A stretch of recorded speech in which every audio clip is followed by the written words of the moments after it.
아빠, 나 서울대 법대 붙었어. 수석이야. 차가운 무덤 앞에서 청년은 떨리는 목소리로 말을 꺼냈다. 근데 못 가. 고모가 그러더라. 학교는 꿈 같은 소리 말고 공장 가서 돈이나 벌어오래. 낡은 작업복 차림의 청년은 끝내 말을 잇지 못했다. 고개를 숙인 채 묘비 앞에서 조용히 무너졌다.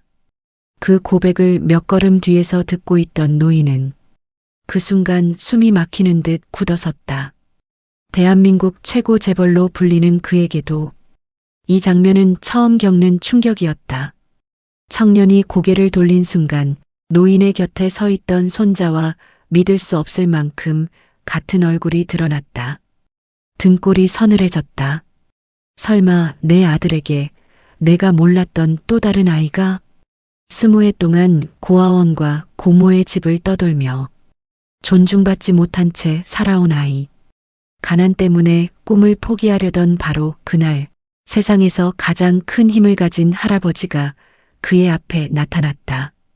그리고 이제 그 아이의 가능성을 짓밟고 외면했던 고모는 자신이 무엇을 버렸는지 깨닫고 돌이킬 수 없는 후회를 하게 될 것이다. 오늘의 사연 시작합니다. 윤혜수는 대한민국에서 모르는 사람이 없는 재벌 회장이었다. 78배 나이에도 여전히 현역으로 경영 일선에 서 있었고 그의 한마디는 수천 명 직원들의 운명을 좌우했다. 재계 서열 10위권 기업의 수장이라는 자리는 그가 평생 일만 보고 달려온 결과였다.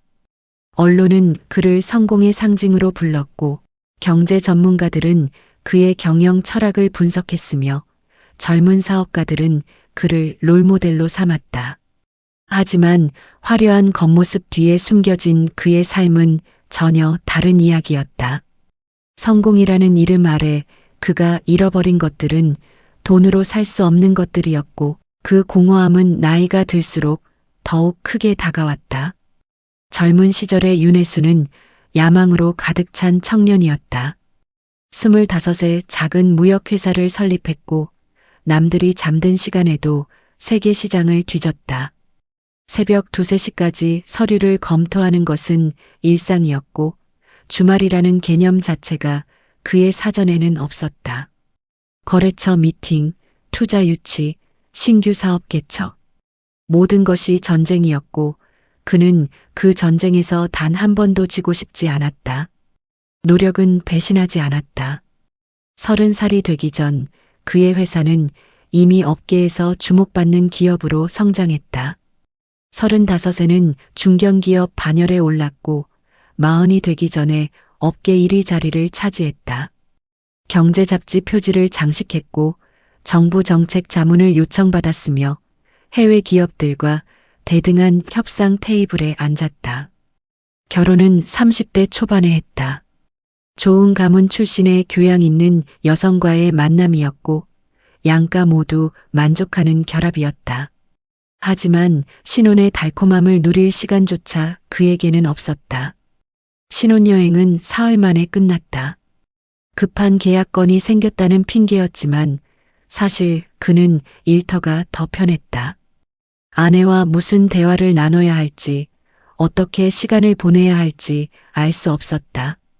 결혼 2년 차 아들 도연이가 태어났다. 윤혜수는 병원으로 달려가긴 했지만 아내가 진통으로 고통받는 동안 복도에서 전화 통화를 하고 있었다. 아이가 세상에 나왔다는 소식을 듣고 잠깐 신생아실을 들여다봤지만 1시간도 채 머물지 못하고 회사로 향했다. 그날 오후에 중요한 계약 체결이 있었기 때문이다. 축하합니다, 회장님. 건강한 아드님입니다. 간호사의 말에 그는 짧게 고개만 끄덕였다. 기쁘다는 감정보다는 책임감이 먼저 들었다. 이제 가장으로서 더 열심히 일해야 한다는 생각뿐이었다. 가족을 위해 더 많은 돈을 벌고 더 안정적인 미래를 만들어야 한다고 믿었다. 하지만 그것은 시작에 불과했다. 아이의 첫걸음, 첫마디, 첫 생일. 모든 순간을 그는 놓쳤다. 아내가 전화로 알려주면 그저 좋다는 말만 하고 다시 업무에 파묻혔다. 유치원 입학식, 초등학교 입학식, 운동회, 학예회. 단 한 번도 참석하지 못했다. 항상 급한 일이 있었고 그 일들은 언제나 가족 행사보다 우선순위에 있었다. 도연이가 7살 되던 해의 일이다. 아이가 그린 그림이 학교 대표로 뽑혔다는 소식을 아내에게 들었다. 전시회가 있으니 꼭 와달라는 아이의 부탁을 아내가 전했다.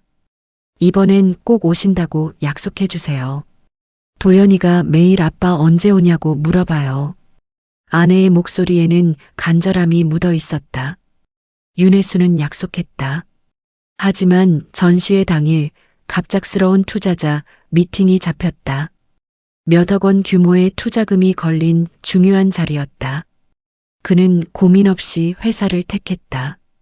그날 저녁 집에 돌아왔을 때 도연이는 자기 방에 틀어박혀 나오지 않았다. 아내가 조용히 말했다. 도연이가 전시회장 입구에서 2시간 동안 기다렸어요. 다른 아이들은 다 부모님과 함께 왔는데 우리 아이만 혼자였대요. 그 말에도 윤혜수는 별다른 감정을 느끼지 못했다. 아이가 실망한 것은 이해하지만 어쩔 수 없는 상황이었다고 생각했다. 대신 비싼 장난감을 사주면 되지 않을까 싶었다. 내일 백화점 가서 갖고 싶은 거 사주겠다고 전해. 아내는 한숨만 쉬었다. 그날 이후 도연이는 아버지에게 무언가를 부탁하는 일이 점점 줄어들었다. 아이는 일찍부터 아버지에게 기대하지 않는 법을 배워갔다. 세월은 빠르게 흘렀다. 회사는 계속 성장했고 윤혜수의 이름은 재계에서 더욱 무거워졌다. 50대에 접어들 무렵 그의 기업은 이미 계열사만 20개가 넘는 대기업 그룹으로 발전했다. 수만 명의 직원이 그 아래서 일했고 연간 매출은 수조 원에 달했다. 하지만 집안은 점점 냉랭해졌다. 아내와는 필요한 대화 외에는 말을 섞지 않았다. 같은 집에 살지만 각자의 영역에서만 움직였다. 명절 때도 윤혜수는 형식적인 식사만 끝내고 곧바로 서재로 들어가 서류를 검토했다. 가족들이 거실에서 무슨 이야기를 나누는지, 무슨 프로그램을 보며 웃는지 전혀 알지 못했다. 도연이는 조용히 자라났다. 아버지와의 대화는 1년에 몇 번 되지 않았고 그나마도 성적이나 진로에 관한 짧은 질문이 전부였다. 아이가 무슨 생각을 하는지, 어떤 꿈을 꾸는지, 무엇을 좋아하는지 윤혜수는 아무것도 몰랐다. 대학 입학 때도 마찬가지였다. 도연이가 어느 대학 어느 과에 합격했는지 윤혜수는 나중에 아내에게 듣고서야 알았다. 경영학과라는 말을 듣고 그는 속으로 안도했다. 아들이 자신의 뒤를 이을 준비를 하고 있다고 생각했기 때문이다. 잘했다. 열심히 공부해서 회사 경영 제대로 배워라. 전화로 짧게 던진 말이 그가 아들에게 한 유일한 격려였다. 하지만 도연이의 대답은 애매했다. 네, 열심히 하겠습니다. 그 말투에 담긴 의미를 윤혜수는 알아채지 못했다. 아들은 이미 다른 길을 계획하고 있었다. 대학 졸업 후 도연이는 아버지의 회사에 들어오지 않았다. 대신 작은 NGO 단체에 취직했다는 소식을 전해 들었을 때 윤혜수는 분노했다. 평생 쌓아 올린 기업을 물려받을 생각은 않고 돈도 안 되는 일을 선택했다는 것이 이해되지 않았다. 전화를 걸었다. 목소리는 차갑게 가라앉아 있었다. 지금 뭐 하는 거냐? 그런 곳에서 평생 일해봤자 미래가 없다는 걸 모르냐? 수화기 너머로 짧은 침묵이 흘렀다. 그리고 도연이가 조용히 대답했다. 아버지, 저는 제가 의미 있다고 생각하는 일을 하고 싶습니다. 의미? 그딴 걸로 밥 먹고 사냐?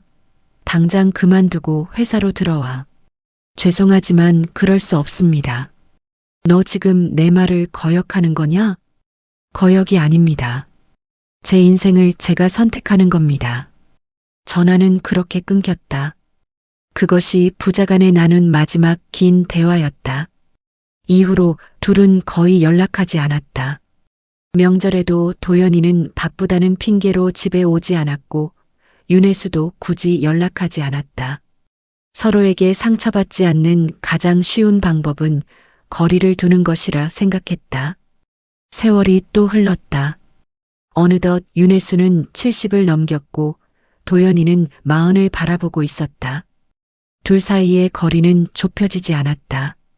가끔 아내를 통해 아들이 결혼했다는 소식, 손자가 태어났다는 소식을 전해 들었지만 윤혜수는 직접 확인하지 않았다. 자존심이 허락하지 않았다. 그러던 어느 봄날 오후 비서실에서 급한 전화가 왔다. 회장님, 도련님께서 교통사고를 당하셨다고 합니다. 순간 세상이 멈춘 것 같았다. 손에 들고 있던 서류가 바닥에 떨어졌다. 윤혜수는 있는 힘을 다해 병원으로 달려갔다. 하지만 응급실 앞에 도착했을 때는 이미 모든 것이 끝난 후였다. 유가족분이십니까? 죄송합니다. 최선을 다했지만 의사의 말은 더 이상 귀에 들어오지 않았다. 윤혜수는 영안실로 향했다. 하얀 천으로 덮인 아들의 모습을 보는 순간 무언가가 가슴속에서 무너져 내렸다. 41살. 너무 이른 나이였다. 장례식장은 사흘 내내 조문객들로 붐볐다. 윤혜수의 인맥 때문에 온 사람들도 많았지만 놀라운 것은 도연이를 개인적으로 알던 사람들이 그보다 더 많았다는 사실이었다. 젊은 사람들, 나이 든 사람들, 심지어 노숙자처럼 보이는 이들까지 다양한 사람들이 찾아와 조문했다. 도연 씨는 정말 좋은 사람이었습니다. 항상 남을 먼저 생각했어요. 그분 덕분에 제가 다시 일어설 수 있었습니다. 은인이에요. 아들분이 아버님을 정말 존경한다고 자주 말씀하셨어요. 아버지처럼 성공한 분이 되고 싶다고요. 사람들의 말을 들으며 윤혜수는 충격을 받았다. 자기 아들에 대해 아무것도 모르고 있었다는 사실이 뼈저리게 느껴졌다. 도연이가 어떤 일을 했는지, 누구를 도왔는지, 어떤 마음으로 살았는지 모든 게 낯설었다. 자신이 알던 아들은 그저 고집세고 말을 안 듣는 반항아였을 뿐이었다. 하지만 다른 사람들이 기억하는 도연이는 따뜻하고 헌신적인 사람이었다. 더 충격적인 것은 손자의 존재였다. 윤혜수는 장례식장에서 처음으로 손자 지호를 제대로 봤다. 10살짜리 아이는 아버지의 영정 앞에 꼿꼿이 서서 조문객들에게 인사했다. 눈물도 보이지 않았고 그저 의젓하게 예의를 지켰다. 그 모습을 보며 윤혜수는 또 한 번 깨달았다. 손자의 얼굴조차 제대로 본 적이 없었다는 사실을. 태어났다는 소식만 들었을 뿐 직접 안아본 적도 함께 시간을 보낸 적도 없었다. 장례 3일차 저녁 며느리 정미자가 조용히 찾아왔다. 수척한 얼굴의 여인은 윤혜수 앞에 앉아 낮은 목소리로 말했다. 아버님, 죄송하지만 부탁드릴 말씀이 있습니다. 말해보게. 지호를 맡아주실 수 있으신지요? 제 건강이 좋지 않아서 아이를 제대로 돌보기 어려울 것 같습니다. 윤혜수는 잠시 침묵했다. 그리고 천천히 고개를 끄덕였다. 그러겠네. 내 손자니까. 감사합니다, 아버님. 그렇게 손자 지호는 윤혜수의 집으로 왔다. 하지만 78 노인과 10살 아이 사이의 거리는 멀기만 했다. 첫날 저녁 윤혜수는 아이에게 물었다. 학교는 잘 다니고 있니? 네, 할아버지. 공부는 열심히 하고 있어요. 그래, 잘했다. 대화는 거기서 끝났다. 더 이상 무슨 말을 해야 할지 몰랐다. 평생 아이들과 제대로 대화해 본 적이 없었으니 당연한 일이었다. 지호 역시 할아버지에게 말을 걸지 않았다.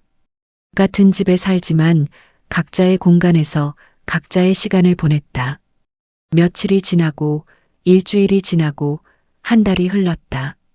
윤혜수는 여전히 회사 일로 바빴고 지호는 혼자 학교를 오가며 조용히 지냈다. 저녁 식사 때 마주치면 간단한 안부를 묻는 것이 전부였다. 아이는 불평 한마디 없이 주어진 환경에 적응했다. 너무 의젓한 모습이 오히려 마음을 불편하게 만들었다. 어느 날 밤 잠이 오지 않아 서재에 앉아 있는데 복도에서 작은 소리가 들렸다. 문을 살짝 열어보니 거실 소파에 지호가 앉아 있었다. 아이는 액자 속 아버지의 사진을 들여다보고 있었고 작은 어깨가 미세하게 떨리고 있었다. 윤혜수는 천천히 다가가 아이 옆에 앉았다. 무슨 말을 해야 할지 몰라 그저 함께 앉아 있었다. 한참의 침묵이 흐른 후 지호가 조용히 입을 열었다. 할아버지, 아빠가 보고 싶어요. 그 한마디에 윤혜수의 가슴이 무너져 내렸다. 자신도 아들이 보고 싶었다. 하지만 보고 싶은 건 자신이 알던 아들이 아니라 자신이 전혀 알지 못했던 진짜 아들이었다. 너무 늦게 관심을 가졌고 이제는 영영 알 수 없게 되어버렸다. 나도 보고 싶구나. 그날 밤 윤혜수는 처음으로 아들을 잃은 슬픔을 제대로 느꼈다. 그리고 자신이 평생 무엇을 놓치고 살았는지 깨달았다. 돈과 권력, 명예와 성공. 모든 것을 가졌지만 정작 중요한 것은 하나도 지키지 못했다. 그날 이후 윤혜수는 조금씩 변하기 시작했다. 회사 업무를 조금 줄이고 지호와 저녁을 함께 먹으려 노력했다. 학교 생활에 대해 물었고 주말에는 함께 시간을 보내려 했다. 서툴렀지만 적어도 시도는 했다. 하지만 윤혜수가 잃어버린 것은 그것만이 아니었다. 훨씬 더 큰 비밀이 어둠 속에 숨어 있었고 그 비밀은 곧 그의 앞에 나타나 모든 것을 뒤흔들 예정이었다.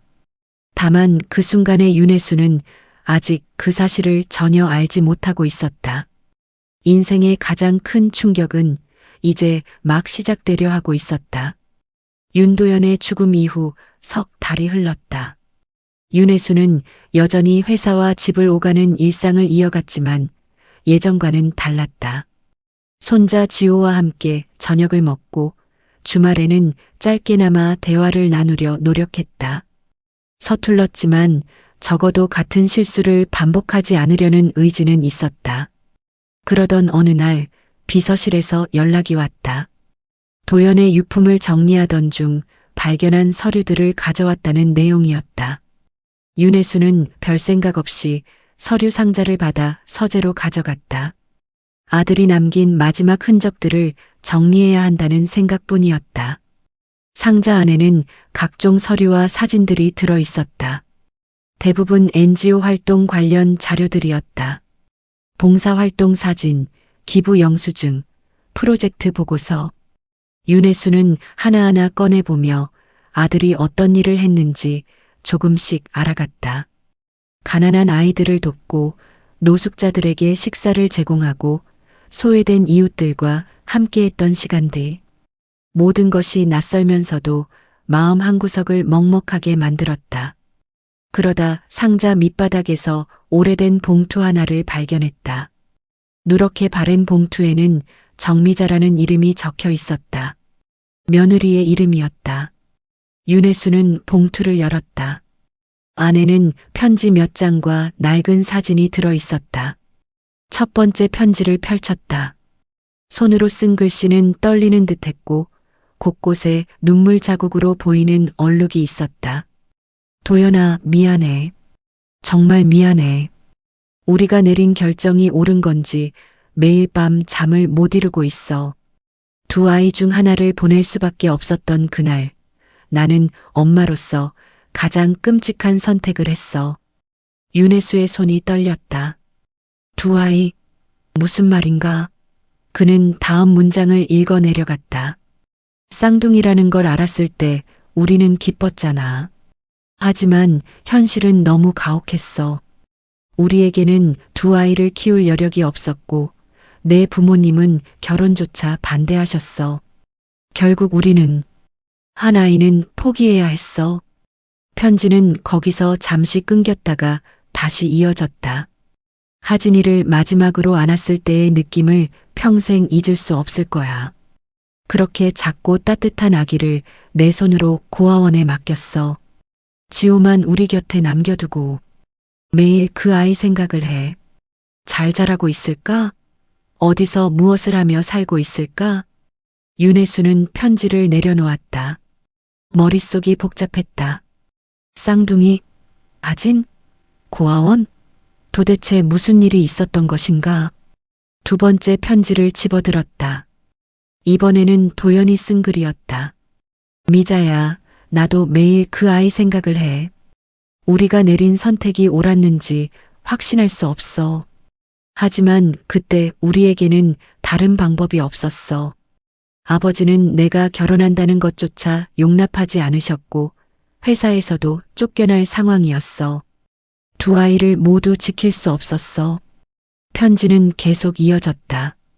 언젠가 기회가 되면 하진이를 찾아야 해. 우리가 왜 그런 선택을 할 수밖에 없었는지 설명하고 용서를 구해야 해. 비록 늦더라도. 윤혜수는 손에 들린 편지가 무거웠다. 자신에게 손자가 한 명이 아니라 두 명이었다는 사실. 그중 한 명은 태어나자마자 가족에게 버려졌다는 사실. 그리고 자신은 그 모든 것을 전혀 모르고 살아왔다는 사실.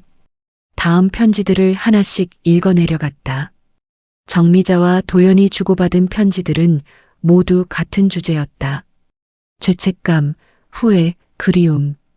그들은 평생 그 선택을 안고 살아왔고 단 하루도 잊은 적이 없었다. 마지막 편지는 도연이 세상을 떠나기 불과 한 달 전에 쓴 것이었다. 미자야, 이번 달 안에 사립 탐정을 통해 하진이를 찾을 거야.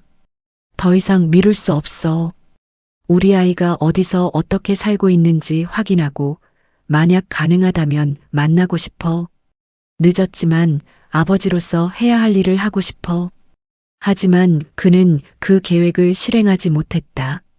한 달 후 교통사고로 세상을 떠났으니까. 윤혜수는 편지를 내려놓고 깊은 한숨을 쉬었다. 봉투 안에 있던 사진을 꺼냈다. 오래된 흑백 사진이었다. 젊은 시절의 도연과 정미자가 병원 앞에서 찍은 사진이었다.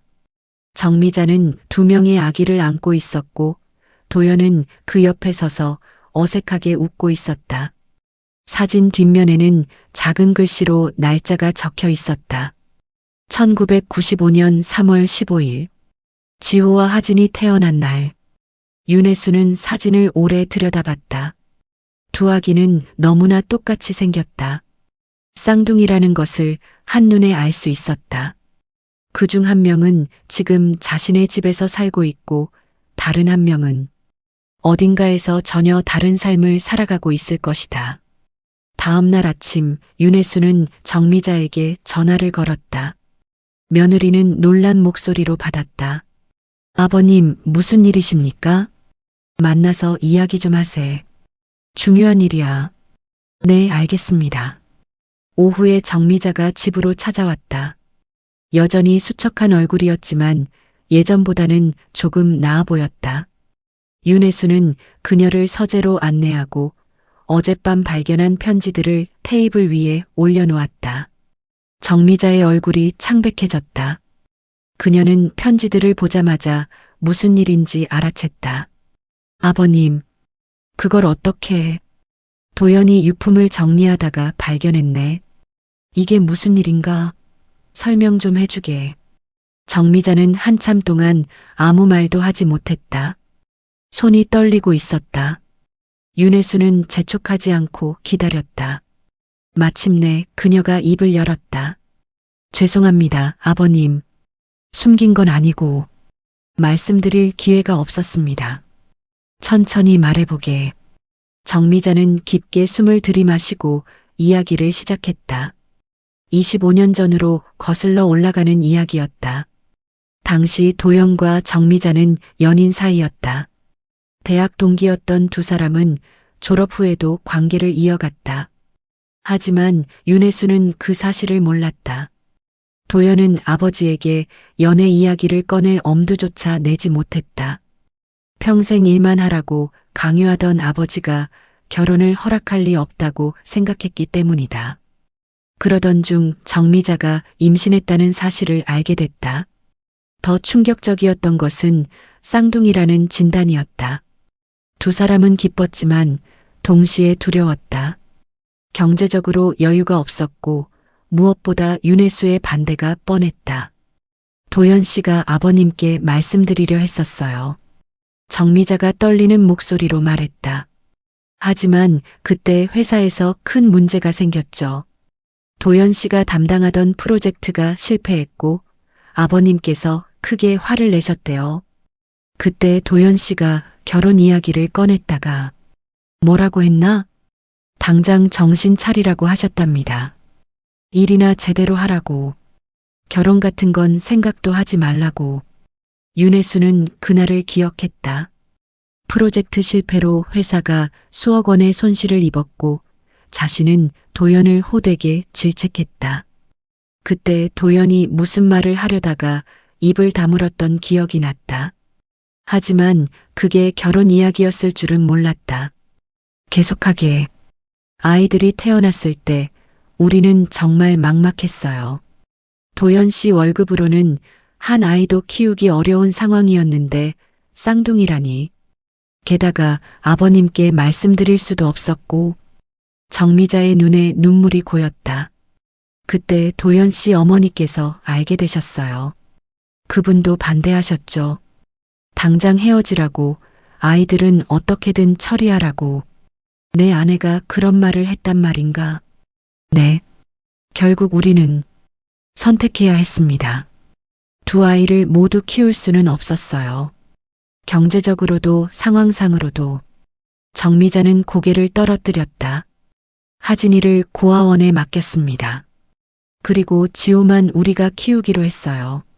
아버님께는 나중에 지호만 보여드렸고 쌍둥이였다는 사실은 숨겼습니다. 왜 하필 하진이를 보냈나? 제비뽑기로 정했어요. 정미자의 목소리가 떨렸다. 두 아이 중 누구를 보낼지 정할 수 없었어요. 둘 다 똑같이 소중했으니까요. 그래서 종이에 이름을 쓰고 뽑았습니다. 그렇게 하진이가. 그녀는 더 이상 말을 잇지 못했다. 눈물이 볼을 타고 흘러내렸다. 평생 죄책감에 시달렸습니다. 매일 밤 하진이 얼굴이 떠올랐어요. 잘 먹고 있을까, 건강할까, 누가 돌봐주고 있을까. 하지만 찾아갈 용기가 없었습니다. 어떤 얼굴로 그 아이를 만나야 할지. 윤혜수는 아무 말도 하지 못했다. 분노해야 할지, 이해해야 할지 알 수 없었다. 며느리와 아들이 겪었을 고통도 상상이 됐지만 동시에 손자 하나를 잃어버렸다는 사실이 받아들여지지 않았다. 도연이는 하진이를 찾으려 했다고 했지? 네. 작년부터 사립탐정을 알아보고 있었어요. 이제 경제적으로 여유가 생겼으니 하진이를 찾아서 도와주고 싶다고 했습니다. 하지만 사고가 났구먼. 네. 긴 침묵이 흘렀다. 윤혜수는 창밖을 바라봤다. 저 멀리 서울 시내가 보였다. 저 넓은 도시 어딘가에 자신의 손자가 살고 있을 것이다. 자신의 존재조차 모른 채 하진이에 대해 아는 게 더 있나? 고아원 이름과 입양 기록만 있습니다. 생후 일주일 만에 맡겼고 3살 때 친척이라는 분이 데려갔다고 들었어요. 그 이후로는 정미자가 가방에서 낡은 수첩을 꺼냈다. 그 안에는 고아원 이름과 날짜, 그리고 몇 가지 기록이 적혀 있었다. 윤혜수는 수첩을 받아들었다. 그리고 결심했다. 아들이 못다한 일을 자신이 해야 한다고. 내가 찾아보겠네. 아버님, 20년 동안 우리 가족은 그 아이를 버려두고 살았어. 이제라도 찾아서 해야 할 일을 해야지. 하진이가 우리를 용서할까요? 그건 모르는 일이야. 하지만 적어도 진실은 알려줘야 하지 않겠나? 정미자는 고개를 숙였다. 윤혜수는 다시 사진을 들여다봤다. 두 명의 아기. 한 명은 윤지호로 자라 지금 이 집에서 살고 있고 다른 한 명은 윤아진이라는 이름으로 어딘가에서 자랐을 것이다. 그날 저녁 윤혜수는 오랜만에 술을 마셨다. 평소에는 건강을 위해 술을 멀리했지만 오늘만큼은 정신을 가다듬기 위해 필요했다. 서재에 혼자 앉아 위스키 잔을 기울이며 생각에 잠겼다. 자신의 인생을 돌아봤다. 성공을 위해 달려온 세월. 그 과정에서 놓친 것들. 아들과의 관계, 아내와의 대화, 그리고 이제는 손자 하나까지. 모든 것이 자신의 선택이 만든 결과였다. 만약 그때 도연의 말을 들어줬다면, 결혼을 허락하고 손자들이 태어났을 때 축하해줬다면, 두 아이 모두 가족의 품에서 자랄 수 있지 않았을까? 하지만 후회해봤자 소용없었다. 이미 흘러간 시간은 되돌릴 수 없었다. 중요한 것은 지금부터였다. 하진을 찾아내고 진실을 알려주고 늦었지만 가족으로 받아들여야 했다. 다음 날 아침 윤혜수는 비서를 불렀다. 최고의 사립 탐정을 알아보게. 사람을 찾아야 해. 어떤 분을 찾으십니까? 내 손자야. 20년 전에 고아원에 맡겨진.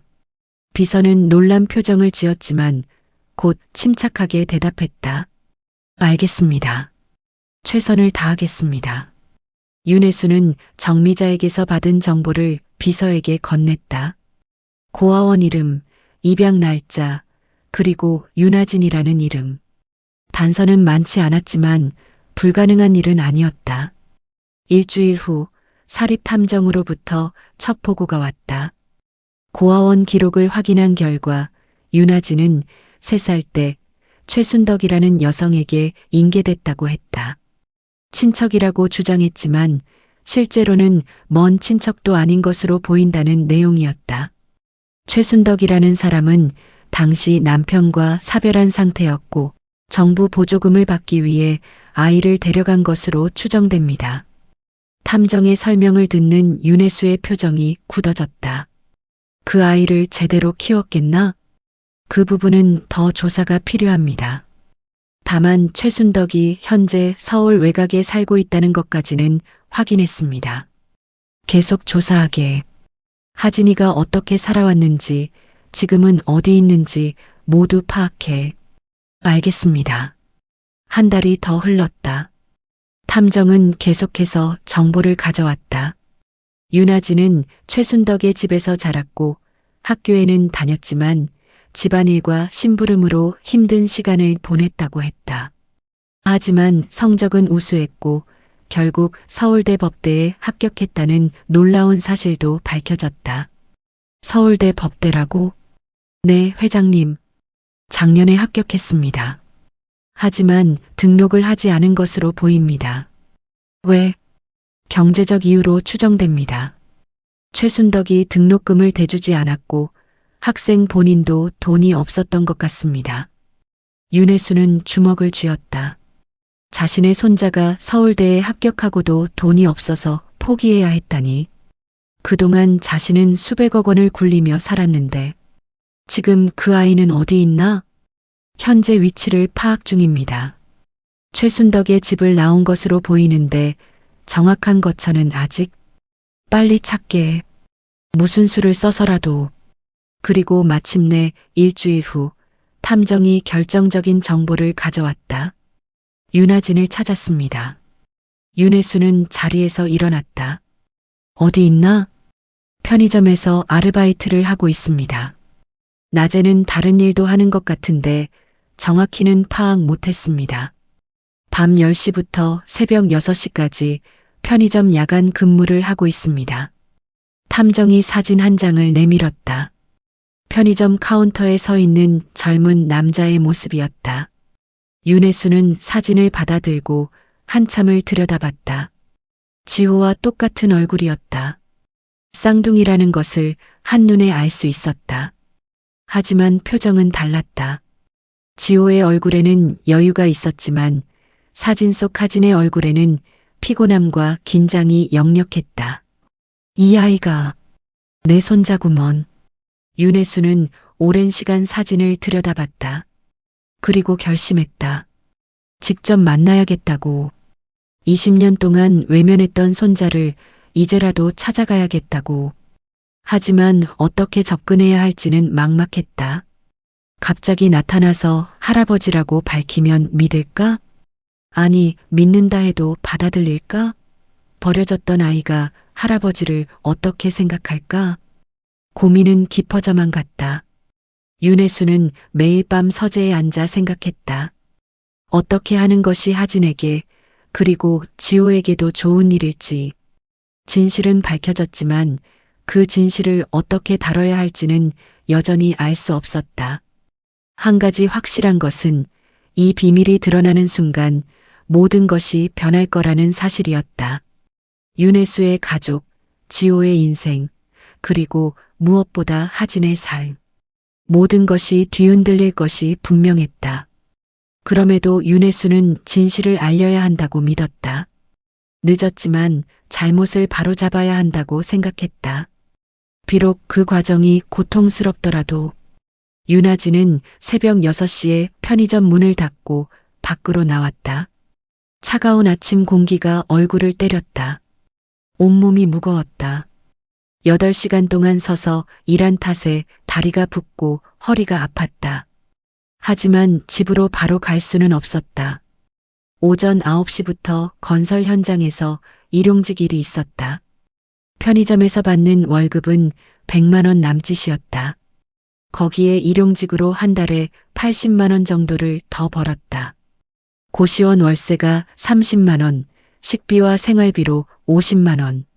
그렇게 계산하면 한 달에 100만 원 정도가 남았다. 그 돈으로 조금씩 모아 언젠가 다시 대학에 가려고 했다. 서울대 법대 등록금과 생활비를 생각하면 최소 2년은 더 일해야 했다. 하진은 근처 찜질방으로 향했다. 2,000원을 내고 들어가 샤워를 했다. 고시원에는 샤워 시설이 형편없어서 일주일에 2~3번은 찜질방을 이용했다. 샤워를 마치고 휴게실 의자에 앉아 2시간 정도 눈을 붙였다. 알람이 울리자 몸을 일으켰다. 여전히 피곤했지만 어쩔 수 없었다. 건설 현장까지는 지하철로 40분이 걸렸다. 현장에 도착하니 인부들이 이미 모여 있었다. 반장이 하진을 보고 고개를 끄덕였다. 오늘은 자재 운반이야. 열심히 해. 네, 알겠습니다. 오전 9시부터 오후 5시까지 일했다. 무거운 자재를 나르고 청소하고 자비를 했다. 점심시간에는 도시락을 먹으며 잠깐 쉬었다. 다른 인부들은 담배를 피우며 잡담을 나눴지만 하진은 구석에 앉아 조용히 시간을 보냈다. 야, 대학생. 공부는 안 하고 여기서 뭐해? 나이 든 인부 하나가 물었다. 하진이 서울대에 합격했다는 이야기를 들은 모양이었다. 돈을 모아야 해서요. 돈?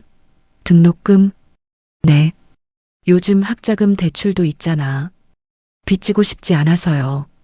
인부는 고개를 저었다. 젊은 놈이 고생이 많네. 부모는 뭐 하시냐? 없습니다. 아, 그래. 미안하다. 하진은 대답하지 않았다. 부모가 없다는 말은 거짓이었다. 정확히는 부모가 누군지 몰랐다. 고아원에서 자랐고 3살 때 고모라는 사람에게 입양됐다. 하지만 그 여자는 고모가 아니었다. 나중에 안 사실이지만 먼 친척도 아닌 그저 정부 보조금을 받기 위해 자신을 데려간 사람이었다. 최순덕. 그 여자의 이름을 떠올리면 지금도 가슴이 답답했다. 어린 시절 내내 그 여자의 집에서 하인처럼 살았다. 아침 일찍 일어나 청소하고 식사 준비하고 심부름 다녔다. 학교에서 돌아오면 다시 집안일이 기다렸다. 숙제할 시간도 부족했다. 공부는 나중에 해도 돼. 일이나 도와. 순덕은 늘 그렇게 말했다. 하진이 책을 펴면 빼앗아갔고 시험 기간이어도 심부름을 시켰다. 성적표를 보여주면 관심도 없었다. 공부 잘해봤자 뭐하냐? 너 같은 애는 빨리 돈이나 벌어야지. 하지만 하진은 포기하지 않았다. 남들이 잠든 시간에 공부했다. 새벽 2, 3시까지 책을 읽고 문제를 풀었다. 학교 도서관에서 시간을 보내고 친구들에게 노트를 빌려 필기를 베꼈다. 돈이 없어서 학원은 다니지 못했지만 인터넷 강의와 도서관 책으로 버텼다. 중학교 때는 전교 10등 안에 들었다. 고등학교에 진학하면서 목표를 정했다. 서울대, 최고의 대학에 가서 이 삶에서 벗어나겠다고 다짐했다. 고등학교 3년 내내 잠을 줄이며 공부했다. 새벽 5시에 일어나 학교 자율학습실에 제일 먼저 들어갔고 밤 11시까지 남아 공부했다. 집에 가면 순덕이 일을 시켰기 때문에 학교에 있는 시간을 최대한 활용했다. 너 요즘 집에도 안 들어오고 뭐하냐? 순덕이 따져 물으면 하진은 조용히 대답했다. 공부하고 있습니다. 공부? 그래봤자 대학도 못 갈 주제에. 갈 겁니다. 등록금은 누가 내주냐? 나한테 기대하지 마. 제가 알아서 하겠습니다. 고등학교 3학년 가을 수능을 봤다.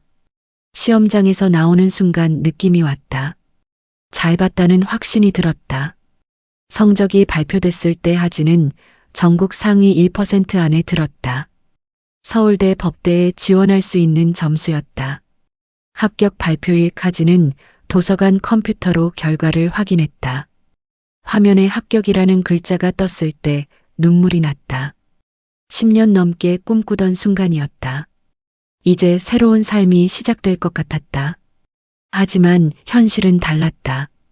집으로 돌아와 합격 소식을 알렸을 때 순덕은 차갑게 반응했다.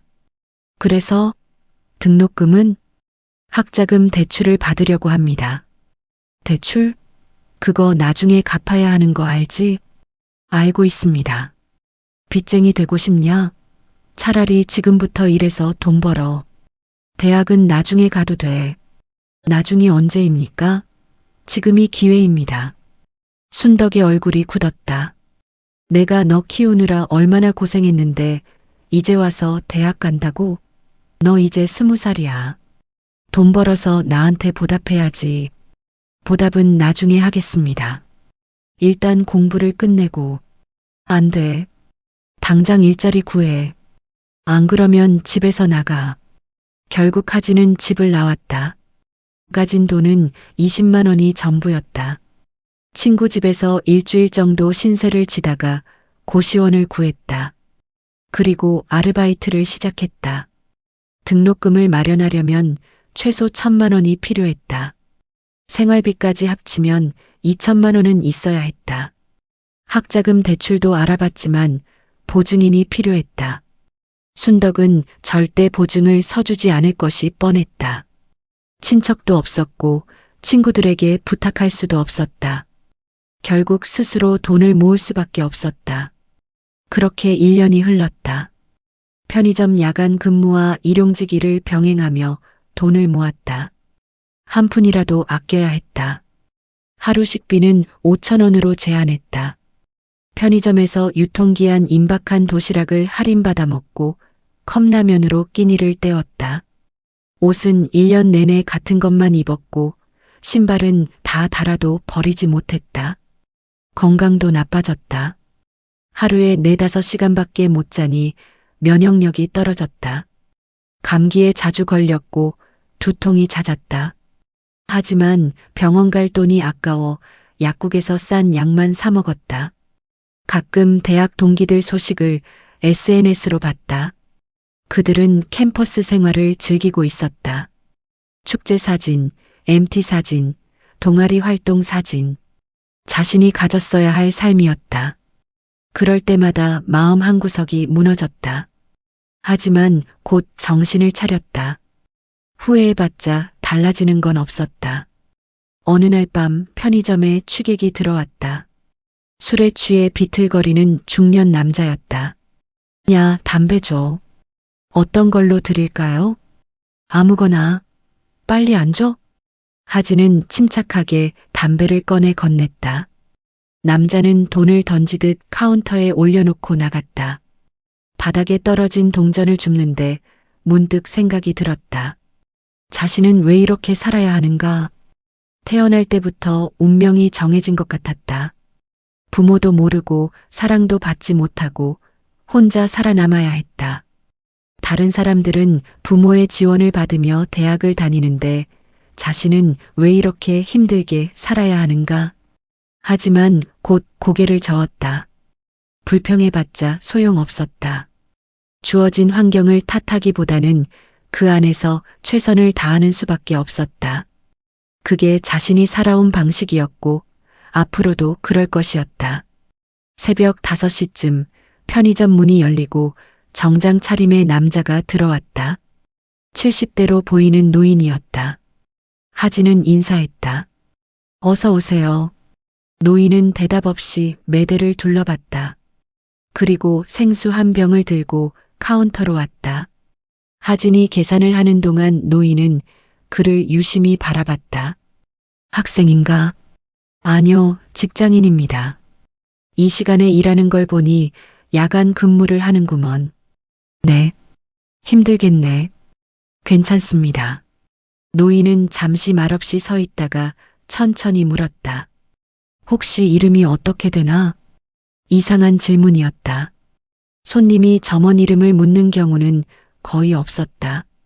하진은 잠시 망설이다가 대답했다. 윤하진입니다. 노인의 눈빛이 흔들렸다. 뭔가 확인하듯 하진의 얼굴을 오래 들여다봤다. 그리고 조용히 말했다. 그렇군. 수고하게.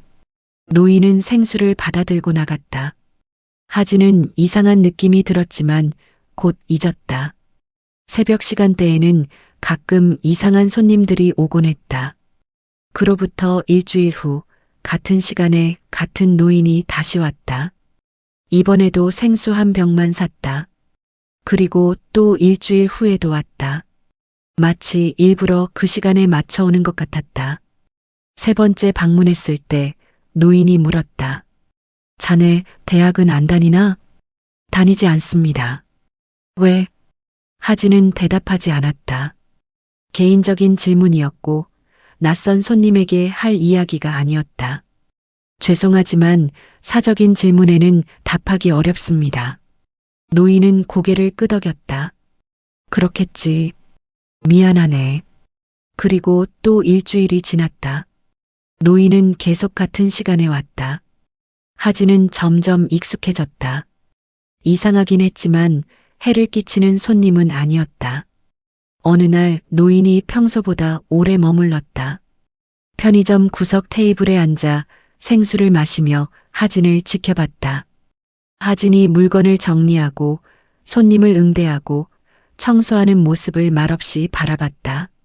새벽 6시 교대 시간이 되자 노인이 다가왔다. 잠깐 이야기 좀 할 수 있겠나?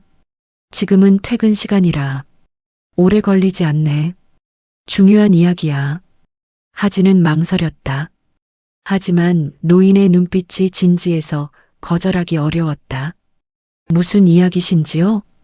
노인은 깊게 숨을 들이마셨다. 그리고 천천히 입을 열었다. 자네가 윤하진이 맞나? 네, 그렇습니다. 20년 전 고아원에 맡겨졌던? 하진의 몸이 굳었다. 어떻게 그 사실을 아는가? 노인은 계속했다. 그리고 최순덕이라는 사람에게 입양됐었지? 어떻게 그걸 아십니까?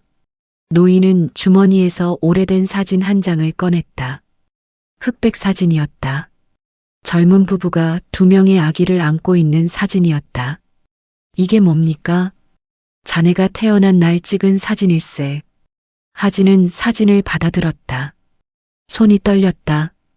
이 사진 속 아기 중 하나가 자네고 다른 하나는 노인이 말을 멈췄다. 자네의 쌍둥이 형제일세. 세상이 멈춘 것 같았다. 쌍둥이? 자신에게 형제가 있다고? 하진은 노인을 빤히 쳐다봤다. 무슨 말씀이신지 이해가 안 됩니다. 천천히 설명하겠네. 일단 앉아서 들어보게. 하진은 노인을 따라 테이블에 앉았다. 그리고 자신의 인생을 완전히 바꿔놓을 이야기를 듣기 시작했다. 20년 동안 숨겨져 있던 진실이 드러나는 순간이었다. 노인은 천천히 말했다. 자신이 누구인지, 왜 하진을 찾았는지, 그리고 하진의 부모가 누구였는지, 모든 것이 충격이었다. 하진은 아무 말도 하지 못한 채 듣기만 했다. 이야기가 끝났을 때 하진의 세계관은 완전히 무너져 있었다. 자신이 알고 있던 모든 것이 거짓이었다. 부모가 있었고, 쌍둥이 형제가 있었고, 심지어 재벌 할아버지까지 있었다. 하지만 동시에 분노가 치밀었다. 왜 버려졌는가? 왜 20년 동안 혼자 살아야 했는가? 왜 지금에야 나타난 것인가? 노인, 아니 할아버지라는 사람은 조용히 앉아 하진의 반응을 기다렸다. 하진은 한참 동안 아무 말도 하지 못했다. 머릿속이 복잡했다. 마침내 입을 열었을 때 하진의 목소리는 떨리고 있었다. 그래서 이제 와서 왜 찾으신 겁니까? 그 질문에는 20년간 쌓인 외로움과 고통, 그리고 분노가 담겨 있었다. 윤혜수는 그 무게를 고스란히 느꼈다. 그리고 대답해야 했다. 하지만 어떤 대답도 충분하지 않을 것 같았다. 윤혜수는 하진의 질문에 즉시 대답하지 못했다. 손자의 눈빛에서 20년간 쌓인 고통과 분노를 읽을 수 있었다. 어떤 말로도 그 세월을 위로할 수 없다는 것을 알았다. 하지만 진실만은 전해야 했다. 미안하네. 윤혜수가 낮은 목소리로 말했다. 그 말밖에는 할 수 없을 것 같아. 자네를 버린 것도 20년 동안 모른 척한 것도 모두 우리 잘못일세. 하진은 대답하지 않았다. 테이블 위에 놓인 사진을 내려다보고 있었다. 쌍둥이 형제. 자신과 똑같은 얼굴을 가진 아이. 그 아이는 가족의 품에서 자랐고 자신은 고아원과 학대 속에서 자랐다. 운명의 장난 같았다. 자네 아버지 도연이가 세상을 떠났네. 윤혜수가 조용히 말을 이었다. 교통사고였어. 석 달 전 일이야. 그 아이 유품을 정리하다가 자네 존재를 알게 됐지. 하진의 손이 움찔했다. 아버지. 한 번도 만난 적 없는 사람. 이제는 영영 만날 수 없게 된 사람. 도연이는 자네를 찾으려고 했어. 사립탐정까지 알아보고 있었다고 하더군. 하지만 그 전에 사고가 났어. 그래서요? 하진의 목소리는 차갑게 가라앉아 있었다. 아버지가 저를 찾으려고 했다는 게 뭐가 중요합니까? 이미 20년이 지났는데요. 자네 말이 맞네. 너무 늦었어. 윤혜수는 고개를 숙였다. 하지만 늦었다고 해서 아무것도 하지 않을 수는 없지 않겠나? 자네는 내 손자야. 그 사실만은 변하지 않아. 손자요? 하진이 비웃듯 말했다. 20년 동안 손자인 줄도 모르고 사셨으면서 갑자기 손자라고 하시니 실감이 안 나네요. 이해하네. 이해요? 제 인생을 이해하신다고요? 하진의 목소리가 높아졌다. 고아원에서 자라고 학대받고 돈 없어서 대학도 못 가는 게 어떤 건지 아십니까?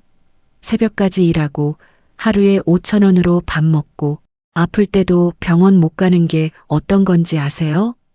윤혜수는 아무 말도 하지 못했다. 하진의 말이 옳았다. 자신은 그 고통을 알지 못했다. 평생 돈 걱정 없이 살아왔고 원하는 것을 다 가질 수 있었다. 하지만 바로 그 순간에도 손자 하나는 지옥 같은 삶을 살고 있었다. 자네 말이 맞네. 나는 자네 고통을 모르네. 하지만요? 늦었지만 도와주고 싶네. 대학 등록금도 생활비도 필요한 건 다 지원하겠네. 하진은 씁쓸하게 웃었다. 돈으로 해결하시려고요? 20년을 돈으로 보상할 수 있다고 생각하십니까? 그렇지 않네. 돈으로 과거를 지울 수는 없어. 하지만 적어도 자네 미래는 도울 수 있지 않겠나? 하진은 잠시 침묵했다. 솔직히 말하면 돈이 필요했다. 대학 등록금, 생활비, 그 모든 것이 절실했다. 하지만 동시에 자존심이 허락하지 않았다. 20년 동안 버린 사람들이 이제 와서 돈을 준다고? 그게 용서가 되는가? 시간을 주십시오. 하진이 천천히 말했다. 갑자기 이런 이야기를 들으니 혼란스럽습니다. 생각할 시간이 필요합니다. 물론이네. 충분히 생각해보게. 윤혜수는 명함을 꺼내 테이블 위에 올려놓았다. 언제든 연락하게. 기다리겠네. 노인은 천천히 일어났다. 하진은 여전히 자리에 앉아 사진을 내려다보고 있었다. 윤혜수는 더 이상 말하지 않고 편의점을 나섰다. 밖에는 이미 아침 햇살이 비치고 있었다. 하진은 한참 동안 그 자리에 앉아 있었다. 교대 직원이 출근해서 인사를 했지만 제대로 듣지 못했다. 머릿속이 복잡했다. 쌍둥이 형제, 윤지호라는 이름, 자신과 똑같은 얼굴을 가진 아이. 그 아이는 어떻게 자랐을까? 부모의 사랑을 받으며 자랐을까? 대학도 당연히 다니고 있겠지. 돈 걱정도 없이. 분노가 치밀었다. 왜 하필 자신이 버려졌는가? 제비뽑기로 정했다고 했다. 말도 안 되는 이유였다. 한 아이의 인생이 제비뽑기로 결정됐다니. 하지만 동시에 궁금했다. 쌍둥이 형제는 어떤 사람일까? 만나면 무슨 말을 해야 할까? 그날 이후 며칠 동안 하진은 제대로 잠을 자지 못했다. 일을 하면서도 계속 그 생각뿐이었다. 윤혜수가 준 명함을 꺼내보고 다시 집어넣기를 반복했다. 한편 윤혜수는 집으로 돌아와 깊은 고민에 빠졌다. 하진을 만났지만 그 아이의 마음을 얻지는 못했다. 당연한 일이었다. 25년간의 상처가 하루아침에 치유될 리 없었다. 문제는 지호였다. 손자에게 어떻게 말해야 할까? 쌍둥이 형제가 있다는 사실을, 그것도 고아원에서 자란 형제가 있다는 것을. 며칠을 고민하다가 윤혜수는 결심했다. 지호에게도 진실을 알려야 한다고. 숨기면 나중에 더 큰 문제가 될 것 같았다. 주말 저녁 윤혜수는 지호를 서재로 불렀다. 10살짜리 아이는 긴장한 표정으로 들어왔다. 할아버지, 부르셨어요? 그래, 앉아라. 지호가 소파에 앉아 윤혜수도 맞은편에 앉았다. 지호야, 할아버지가 너한테 중요한 이야기를 하나 하려고 한다. 네, 할아버지. 너 쌍둥이 형제가 있다는 거 알고 있니? 지호의 눈이 커졌다. 네. 무슨 말씀이세요? 너한테 쌍둥이 형이 있어. 이름은 윤하진이라고 하고. 그게 어떻게? 지호는 말을 잇지 못했다. 윤혜수는 천천히 설명했다. 태어날 때 쌍둥이였지만 한 아이는 고아원에 맡겨졌다는 사실을 최근에 알게 되었다고 했다. 지호는 충격에 빠진 얼굴로 조용히 이야기를 들었다. 왜 형을 고아원에 보낸 거예요? 부모님이 많이 힘드셨단다. 경제적으로. 그래도 너무하잖아요. 지호의 목소리가 떨렸다. 형은 지금 어디 있어요? 서울에 있다. 할아버지가 찾았어. 만날 수 있어요? 윤혜수는 잠시 망설였다. 그건 하진이의 선택이야. 아직 많이 혼란스러워해. 지호는 고개를 숙였다. 형이 있다는 사실도, 그 형이 혼자 자랐다는 것도 쉽게 받아들일 수 없었다. 저 할아버지, 응? 형을 만나게 해주세요. 윤혜수는 손자의 간절한 눈을 보고 결국 고개를 끄덕였다. 알겠다. 물어보마. 그날 밤 윤혜수는 하진에게 문자를 보냈다. 지호가 자네를 만나고 싶어 한다네. 다음 날 아침 답장이 왔다. 생각해 보겠습니다. 일주일이 지났지만 하진은 여전히 결정을 내리지 못했다. 자신 대신 가족과 함께 자란 아이를 만나는 것이 두려웠다. 편의점 야간 근무 중 문이 열리며 아이 하나가 들어왔다. 뒤이어 들어온 사람을 보고 하진은 놀랐다. 윤혜수였다. 지호야, 인사해라. 아이가 하진을 올려다봤다. 하진은 숨이 멎는 듯했다. 거울을 보는 것 같았다. 너무도 닮은 얼굴. 지호 역시 눈을 크게 뜨고 하진을 바라봤다. 형이에요? 하진은 아무 말도 할 수 없었다. 지호가 한 걸음 다가왔다. 저는 윤지호예요. 형의 쌍둥이 동생이에요. 안녕. 하진이 겨우 말을 꺼냈다. 목소리가 떨렸다. 왜 왔니? 형을 만나고 싶었어요. 지호의 눈에 눈물이 맺혔다. 할아버지한테 들었어요. 형이 고아원에서 자랐다고, 힘들게 살았다고. 그래서 미안해요. 뭐가? 제가 대신 가족이랑 살아서요. 형이 가야 했는데. 하진은 당황했다. 동생이 울먹이며 사과하고 있었다. 이 아이 잘못이 아닌데. 내 잘못이 아니야. 하지만 정말 내 잘못이 아니라고. 하진이 카운터에서 나와 지호 앞에 무릎을 꿇었다. 아이와 눈높이를 맞췄다. 너는 아무 잘못도 안 했어. 알았지? 지호가 고개를 끄덕였다. 하지만 여전히 눈물이 흐르고 있었다. 하진은 어색하게 아이의 머리를 쓰다듬었다. 처음 해보는 행동이었다. 윤혜수는 두 손자가 처음 만나는 모습을 조용히 지켜봤다. 가슴이 먹먹했다. 이 아이들은 함께 자랐어야 했다. 쌍둥이로 태어나 함께 웃고, 함께 울고, 함께 자라야 했다. 하지만 어른들의 선택이 그 모든 것을 빼앗았다. 지호야, 밖에서 기다리자. 윤혜수가 손자를 데리고 나가려 하자 하진이 말했다. 잠깐만요. 응? 제가 생각해 봤습니다. 하진이 윤혜수를 보며 말했다. 도움은 받지 않겠습니다. 스스로 해결하고 싶습니다. 하진아. 하지만 가끔 이렇게 만나는 건 괜찮을 것 같습니다. 지호가 원한다면. 지호의 얼굴이 환해졌다. 정말요? 응. 가끔. 고마워요, 형.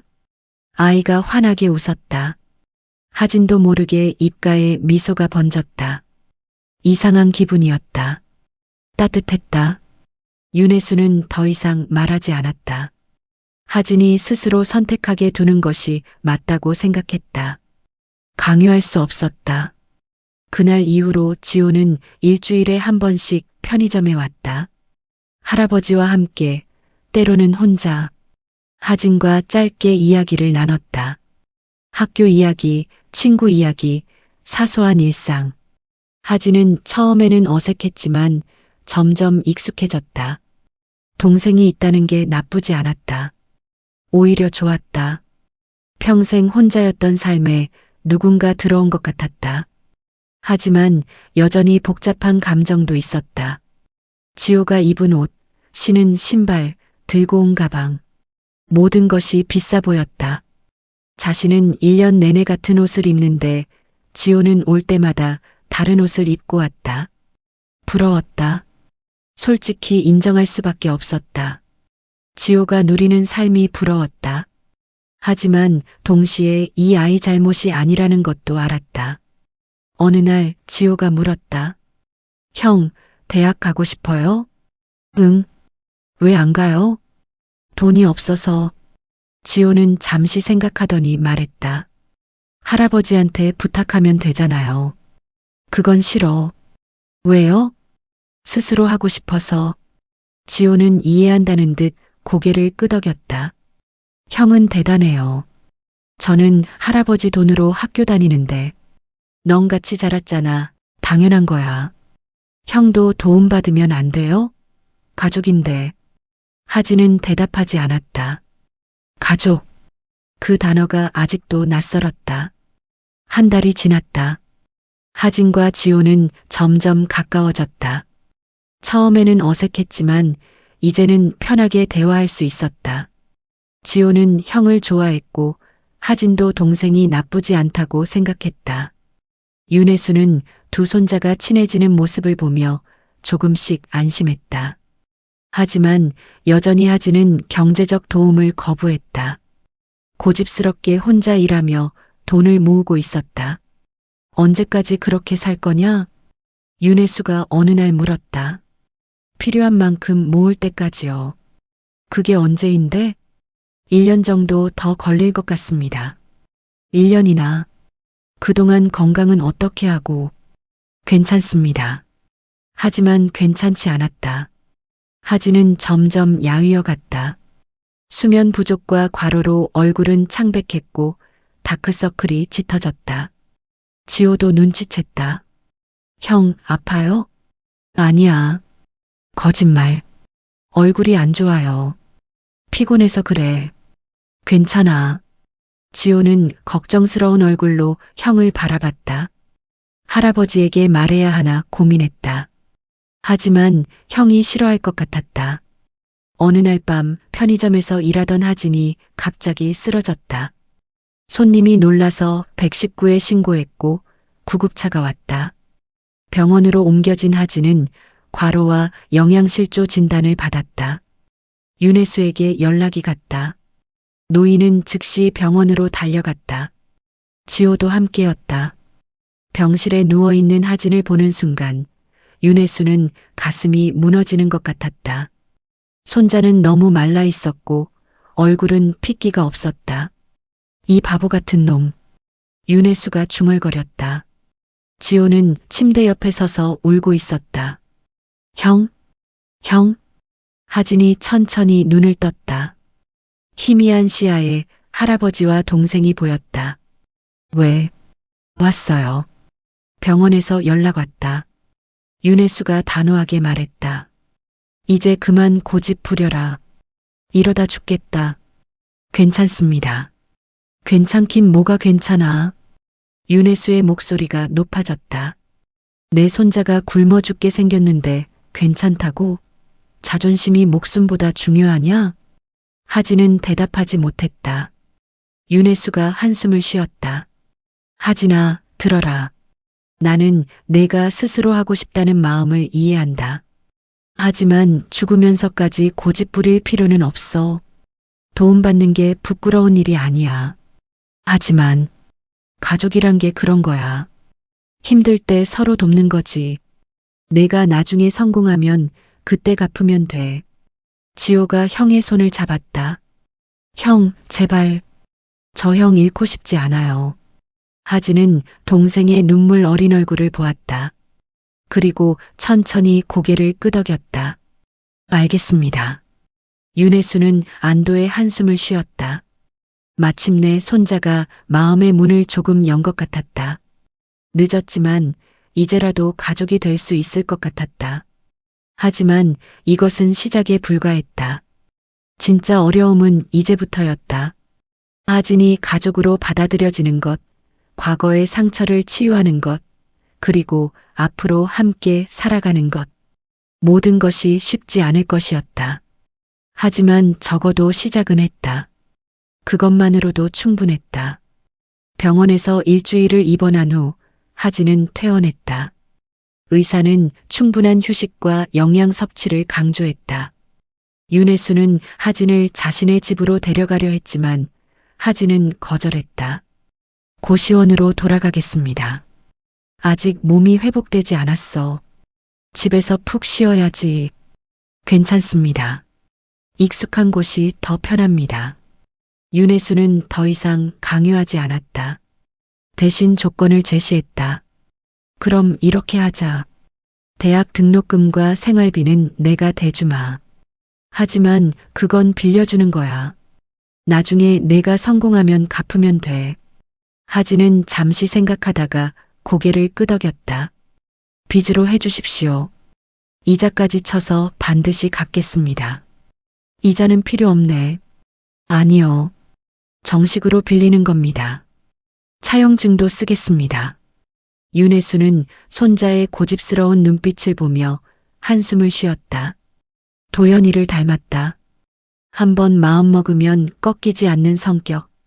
알았다. 내가 원하는 대로 하자. 그렇게 하지는 다시 대학에 등록했다. 1년 늦은 입학이었지만 포기하지 않고 다시 시작할 수 있다는 것만으로도 감사했다. 서울대 법대 입학식 날 하진은 혼자 캠퍼스를 걸었다. 강의실에 들어서자 낯선 얼굴들이 가득했다. 하진은 구석 자리에 앉아 조용히 노트를 펼쳤다. 교수가 들어오고 첫 강의가 시작됐다.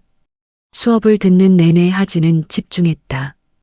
1년 동안 놓친 시간을 메워야 했다. 교수의 말 한마디도 놓치지 않으려 애썼다. 저기, 혹시 1학년이세요? 옆자리에 앉았던 학생이 말을 걸었다. 여학생이었다. 네, 그렇습니다. 저는 김서연이에요. 잘 부탁드려요. 윤하진입니다. 짧은 인사를 나눈 후 하진은 강의실을 나섰다. 도서관으로 향했다. 앞으로 이곳이 자신의 주요 공간이 될 것 같았다. 고시원으로 돌아온 것은 밤 9시였다. 방문을 열고 들어서니 책상 위에 택배 상자가 놓여 있었다. 발신인을 확인하니 윤혜수였다. 상자를 열어보니 각종 영양제와 건강식품이 가득 들어 있었다. 그리고 짧은 메모가 하나 있었다. 건강 챙겨라. 할아버지. 하진은 메모를 한참 들여다봤다. 할아버지. 여전히 낯선 호칭이었다. 하지만 나쁘지 않았다. 주말이 되자 지호가 연락을 해왔다. 형, 이번 주말에 시간 돼요? 같이 밥 먹어요. 할아버지도 같이요. 하진은 잠시 망설였다. 공부해야 할 것이 산더미였다.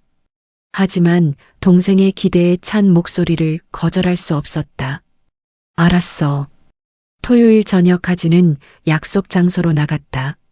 시내의 한 레스토랑이었다. 도착하니 윤혜수와 지호가 이미 와 있었다. 형? 지호가 반갑게 인사했다. 세 사람은 테이블에 앉았다. 학교는 어떠냐? 윤혜수가 먼저 입을 열었다. 괜찮습니다. 적응하고 있습니다. 짧은 대답만 이어졌다. 지호가 분위기를 바꾸려고 말했다. 형, 저 다음 주에 시험이에요. 그래, 열심히 했어? 네, 할아버지가 과외 선생님도 구해주셨어요. 하진은 아무 말도 하지 않았다. 자신은 평생 과외 한 번 받아본 적 없었다. 당연한 차이였지만 가슴 한구석이 씁쓸했다. 식사를 마치고 나오는 길에 윤혜수가 말했다. 하진아, 너도 필요한 게 있으면 언제든 말해라. 감사합니다. 헤어지기 전 지호가 하진이에게 인사를 건넸다. 처음보다는 자연스러워졌다. 몇 달이 흘렀다. 하진은 학교 생활에 완전히 적응했다. 성적도 좋았다. 1년 늦게 시작했지만 누구보다 열심히 했기에 상위권을 유지했다. 윤하진 학생, 이번 학기 성적이 아주 우수하던데요. 담당 교수가 하진을 불러 말했다. 로스쿨 진학 생각하고 있나요? 네, 고려 중입니다. 좋은 선택입니다. 계속 이렇게만 하면 장학금도 받을 수 있을 겁니다. 하진은 고개를 숙여 인사했다. 장학금. 그것만 받을 수 있다면 윤혜수에게 빌린 돈을 조금이라도 빨리 갚을 수 있을 것 같았다. 1년이 더 지났다. 하진은 2학년이 되었고 여전히 최상위권 성적을 유지했다. 장학금도 받기 시작했다. 조금씩이지만 빌린 돈을 갚아나갔다. 지호와의 관계도 깊어졌다. 이제는 일주일에 한 번씩 만나 밥을 먹거나 산책을 했다.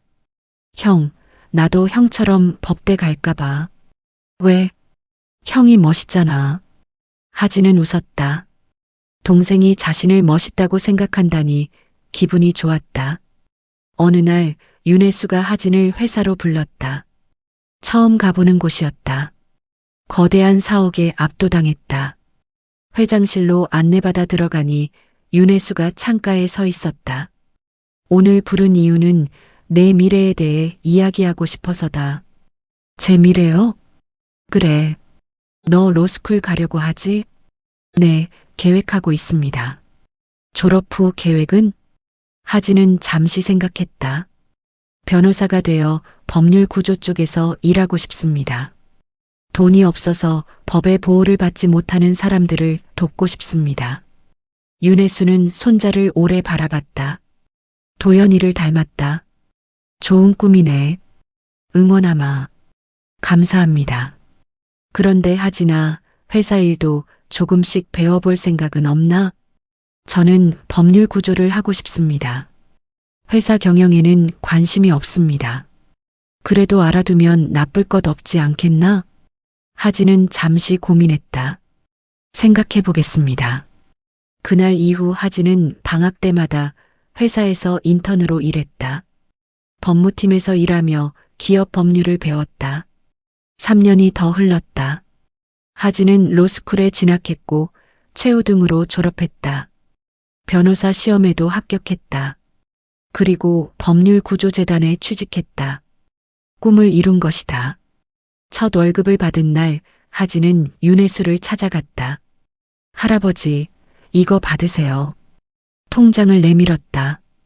윤혜수가 잔액을 확인하니 하진이 지금까지 모은 돈이 전부 들어 있었다. 이게 뭐냐? 빚 갚는 겁니다. 아직 다 못 갚았지만 앞으로 매달 갚아나가겠습니다. 윤혜수는 한숨을 쉬었다. 정말 고집이 세구나. 약속했습니다. 윤혜수는 손자의 어깨를 두드렸다. 잘 컸구나. 자랑스럽다. 그 말에 하진의 눈가가 뜨거워졌다. 평생 누군가에게 자랑스럽다는 말을 들어본 적이 없었다. 도연이가 봤으면 좋아했을 텐데. 아버지요? 그래. 내 아버지는 너 같은 사람이 되길 원했을 거야. 하진은 한 번도 본 적 없는 아버지를 떠올렸다. 만나고 싶었다. 늦었지만 후회됩니다. 아버지를 못 만난 것이오. 윤혜수는 서재로 가서 사진첩 하나를 가져왔다. 펼치니 젊은 시절의 도연 사진들이 있었다. 이게 내 아버지야. 하진은 사진을 오래 들여다봤다. 자신과 비슷한 얼굴이었다. 따뜻한 미소를 짓고 있는 남자. 가져가거라. 내가 가지고 있어야지. 정말 괜찮습니까? 물론이지. 내 아버지잖니. 하진은 사진첩을 소중히 안았다. 그날 밤 고시원 방에서 사진들을 하나하나 들여다봤다. 며칠 후 하진은 어머니 정미자를 처음 만났다. 윤혜수가 주선한 자리였다. 카페에서 마주 앉은 두 사람은 한동안 아무 말도 하지 못했다. 정미자는 하진을 보자마자 눈물을 흘렸다. 미안해요. 정말 미안해요. 괜찮습니다. 괜찮을 리 없어요. 엄마가 당신을 버렸어요. 어쩔 수 없었던 거 알고 있습니다. 하진은 우는 여인을 바라봤다. 이 사람도 고통받았구나. 25년 동안 죄책감을 안고 살았구나. 이제 괜찮습니다. 저도 잘 살고 있으니까요. 하진아. 어머니. 처음 그 호칭을 부르는 순간 정미자는 더욱 목 놓아 울었다. 하진은 천천히 손을 뻗어 어머니의 손을 잡았다. 따뜻했다. 그렇게 시간이 흘렀다. 하진은 변호사로 일하며 어려운 사람들을 도왔다. 윤혜수에게 빌린 돈도 다 갚았다. 가족의 형태는 예전과 달랐다. 완벽하지 않았고 상처는 완전히 아물지 않았다. 하지만 그래도 함께였다. 명절이면 모여 식사를 하고 생일이면 축하했다. 윤혜수는 80을 넘겼다. 건강이 예전 같지 않았지만 두 손자가 잘 자란 모습을 보며 만족했다. 늦었지만 가족의 의미를 알게 됐다. 어느 가을 저녁 세 사람은 도연의 묘소를 찾았다. 매년 이맘때 함께 가는 것이 전통이 됐다. 묘비 앞에 꽃을 놓고 잠시 묵념했다. 아버지, 하진이 형 데려왔어요. 형이 변호사 됐어요. 멋지죠? 지호가 말했다. 하진은 아무 말 없이 묘비를 쳐다봤다. 아버지, 잘 살겠습니다. 아버지가 원하셨던 삶을 살겠습니다. 바람이 불었다. 나뭇잎이 흩날렸다. 세 사람은 한동안 그 자리에 서 있었다. 말없이 하지만 함께. 돌아오는 길 윤혜수가 말했다. 저녁 먹고 가자. 셋이서. 좋아요, 할아버지. 지호가 대답했다. 하진도 고개를 끄덕였다. 세 사람은 자동차에 올라탔다. 창밖으로 석양이 보였다. 아름다웠다. 하진은 문득 생각했다. 지난 세월을, 고아원에서의 어린 시절, 순덕의 집에서의 힘든 시간, 혼자 공부하던 날들, 그리고 할아버지를 만난 이후의 변화. 모든 것이 쉽지 않았다. 지금도 가끔 과거가 떠올라 힘들 때가 있다. 하지만 후회하지 않는다. 그 모든 과정이 지금의 자신을 만들었으니까. 그리고 깨달았다. 인생은 한 번의 선택으로 결정되지 않는다는 것을. 중요한 것은 그 이후에 어떻게 사느냐다. 선택은 끝났지만 삶은 계속된다.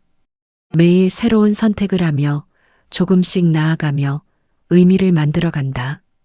그것이 사는 것이다. 차가 레스토랑 앞에 멈췄다. 세 사람은 내려서 함께 들어갔다. 테이블에 앉아 메뉴를 고르며 자연스럽게 대화했다. 형, 이거 맛있어요. 먹어봐요. 지호가 자기 접시의 음식을 하진에게 덜어줬다. 고마워.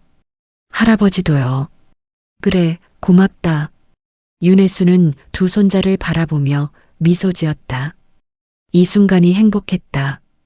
돈도 권력도 명예도 아닌 바로 이런 순간이 진짜 행복이라는 것을 이제야 알았다.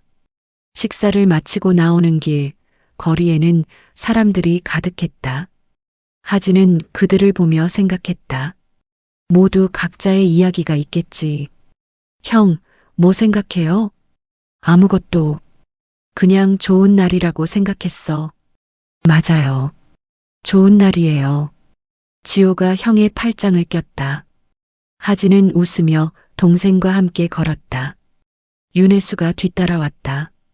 세 사람의 그림자가 석양에 길게 늘어졌다. 앞으로도 쉽지 않을 것이다. 삶은 원래 그런 것이니까. 하지만 이제는 혼자가 아니다.